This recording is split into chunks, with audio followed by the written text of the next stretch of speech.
मी ह्या घरची मालकीण आहे, तेव्हा मला मॅडम म्हणायचं, समजलं? मॅडम, तुम्ही दिलेली सगळी कामं आम्ही करू, तुम्ही फक्त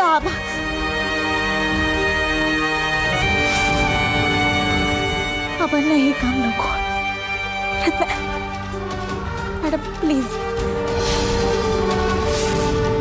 हो तर आम्ही दोघं सगळी कामं करू,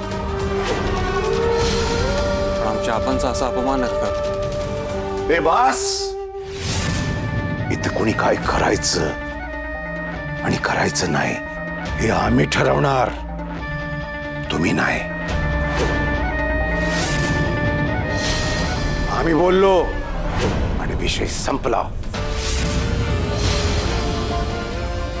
आणि नसल जमत सांगितलेलं काम तर निघायचं ना.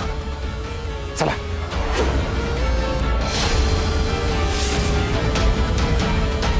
मी वॉचमनची ड्युटी करायला तयार आहे.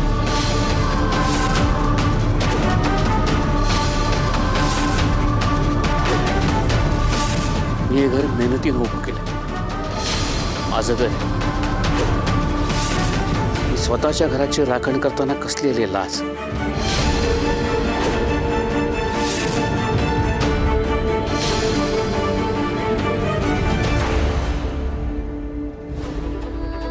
आबा हो, तुमच्यासारखे विचार जर सगळ्यांचे असते तर किती बरं झालं असतं.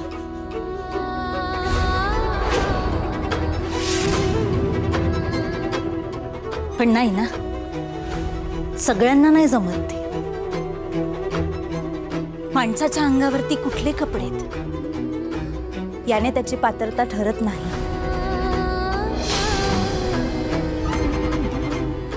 त्याची पात्रता ठरते त्याच्या विचारांनी.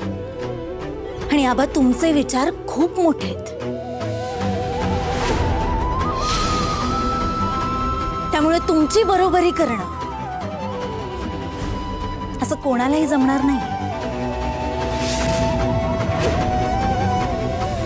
तुमची सून असल्याचा मला खूप अभिमान आहे.